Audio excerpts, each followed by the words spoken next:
ખબર છે, આપણા પોતાના ઘરમાં જ એવા દુશ્મનો છુપાયેલા છે જેને આપણે જોઈ પણ નથી શકતા. આજના આ વિશ્લેષણમાં આપણે એવા જ અદૃશ્ય જોખમો પર વાત કરીશું જે ધીમે ધીમે આપણી રોજિંદી જિંદગીનો એક ભાગ બની ગયા છે. અને સાચું કહું તો આ વાત આપણા સ્વાસ્થ્ય પર સૌથી વધુ લાગુ પડે છે. મોટાભાગે જે જોખમો દેખીતા નથી એ જ સૌથી ઊંડું નુકસાન પહોંચાડે છે અને એની અસર તો વર્ષો પછી દેખાય છે. તો ચાલો શરૂઆત કરીએ આપણા પહેલા અને કદાચ સૌથી મોટા અદૃશ્ય દુશ્મનથી, હવાનું પ્રદૂષણ. આધુનિક શહેરોમાં તો એ એટલું બધું ફેલાઈ ગયું છે કે એનાથી બચવું લગભગ અશક્ય જેવું થઈ ગયું છે. તો સવાલ એ છે કે જે હવામાં આપણે રોજ શ્વાસ લઈએ છીએ એ ખરેખર કેટલી ખતરનાક હોઈ શકે? ચાલો જરા આંકડાઓ પર એક નજર કરીએ. આ વાત કદાચ માન્યામાં નહીં આવે, પણ આ એકદમ સાચું છે. પ્રદૂષિત શહેરી વાતાવરણમાં રહેનાર વ્યક્તિ, ભલે એણે ક્યારે સિગારેટને હાથ પણ ન લગાવ્યો હોય, એ પણ દરરોજ લગભગ 20 સિગારેટ પીવા જેટલું નુકસાન પોતાના ફેફસાને પહોંચાડી રહ્યો છે. આનો સીધો અર્થ એ છે કે દિલ્હી જેવા શહેરોમાં કોઈ પણ વ્યક્તિ ધૂમ્રપાનથી બચી જ નથી શકતું. દરેક જણ કોઈને કોઈ રીતે ધૂમ્રપાન કરી જ રહ્યું છે. અને આનું પરિણામ? અભ્યાસોએ સાબિત કર્યું છે કે લાંબા સમય સુધી આવા પ્રદૂષણના સંપર્કમાં રહેવાથી ફેફસા, કોલોન, સ્તન અને મૂત્રાશયના કેન્સરનું જોખમ સીધું જ વધી જાય છે. આ માત્ર આંકડા નથી, પણ હજારો લોકો માટે એક કડવી હકીકત છે. પણ જોખમ માત્ર બહારની હવામાં જ નથી. હવે ચાલો ઘરની અંદર આવીએ, એ જગ્યા જેને આપણે દુનિયામાં સૌથી સુરક્ષિત માનીએ છીએ. પણ શું એ ખરેખર એટલી સુરક્ષિત છે જેટલી આપણે ધારીએ છીએ? આપણે બધા એવું જ માનીએ છીએ કે ઘરનું ભોજન એટલે શુદ્ધ અને શ્રેષ્ઠ. પણ દુઃખની વાત એ છે કે આ હવે એક ભ્રમણા બની ગઈ છે. આધુનિક ખેતી અને પ્રોડક્શન પ્રોસેસના કારણે આપણા ખોરાકમાં અઢળક રસાયણો ભળી ગયા છે. મસાલાથી લઈને શાકભાજી સુધી આજે કંઈ પણ સંપૂર્ણપણે શુદ્ધ નથી. કેન્સર જેવી બીમારીઓ કોઈ એક દિવસમાં નથી થતી. એ તો વર્ષોના નુકસાનનું પરિણામ છે જે ધીમે ધીમે ભેગું થાય છે. આપણી રોગપ્રતિકારક શક્તિ આ ઝેરી તત્વો સામે સતત લડતી રહે છે, પણ સમય જતાં એ થાકી જાય છે, નબળી પડી જાય છે, અને જ્યારે એ હારી જાય છે ત્યારે રોગ જીતી જાય છે. તો રસોડામાં પહેલો ખતરો કયો? એ છે આપણા મસાલા અને શાકભાજી. એ લાંબા સમય સુધી ટકી રહે અને દેખાવમાં સારા લાગે એ માટે એના પર કેમિકલ્સનો મારો ચલાવવામાં આવે છે. એટલે યાદ રાખજો, વધુ પડતી ચમકતી શાકભાજી કે પછી એકદમ ઘાટા રંગના મસાલા શુદ્ધતાની નહીં, પણ એક ચેતવણીની નિશાની હોઈ શકે છે. બીજો અને બહુ મોટો ખતરો છે રિફાઇન્ડ તેલ. ઘણા એક્સપર્ટ્સ તો એને સફેદ ઝેર પણ કહે છે. અને એનાથી પણ વધારે ખતરનાક શું છે ખબર છે? તળવા માટે એક જ તેલનો વારંવાર ઉપયોગ કરવો. ગરમીના કારણે તેલમાં કેમિકલ ફેરફારો થાય છે અને એમાંથી કેન્સર પેદા કરતા પદાર્થો બને છે.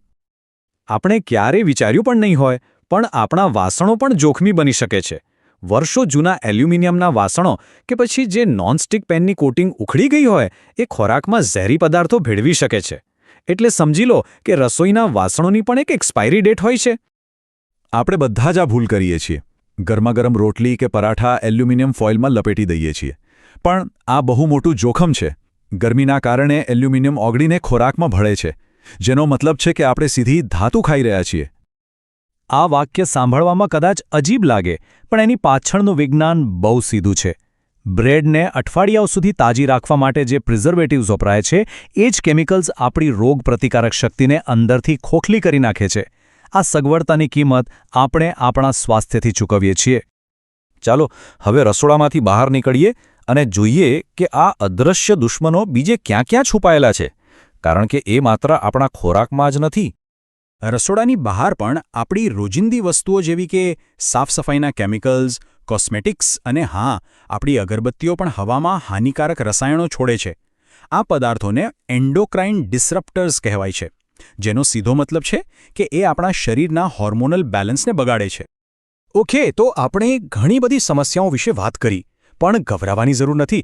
હવે આપણે એના ઉકેલો પર ધ્યાન આપીશું. અને ઉપાય બહુ સરળ છે. મૂળભૂત બાબતો તરફ પાછા ફરો. શાકભાજી પરથી જંતુનાશકો કાઢવા માટે એક એકદમ સરળ અને અસરકારક ઉપાય છે. જુઓ, ખાલી પાણીથી ધોવાથી કામ નહીં ચાલે. પાણીમાં થોડો બેકિંગ સોડા અને વિનેગર નાખીને શાકભાજીને અડધો કલાક માટે પલાળી રાખો. આ મિશ્રણ જંતુનાશકોને તોડીને કાઢવામાં મદદ કરે છે. અહીં 5 એકદમ સરળ ફેરફારો છે જે આજથી જ શરૂ કરી શકાય છે. રિફાઇન્ડ તેલની જગ્યાએ સરસોનું તેલ, ઘી કે નાળિયેર તેલ વાપરો. એલ્યુમિનિયમ ફોઇલને બદલે સાદો કાગળ કે બટર પેપર વાપરો. પ્લાસ્ટિકની બોટલને સ્ટીલ કે કાચથી બદલો. અને કેમિકલ ક્લીનર્સની જગ્યાએ કુદરતી વિકલ્પો અપનાવો. આ નાના ફેરફારો સ્વાસ્થ્ય પર બહુ મોટી અને સકારાત્મક અસર કરી શકે છે. તો આપણે ઘરને તો સુરક્ષિત બનાવી દીધું, પણ હવે આવે છે અંતિમ અને સૌથી અગત્યનું પગલું: આપણા પોતાના સ્વાસ્થ્ય પર સક્રિયપણે નજર રાખવી. 40 આ આંકડો ખાસ યાદ રાખજો.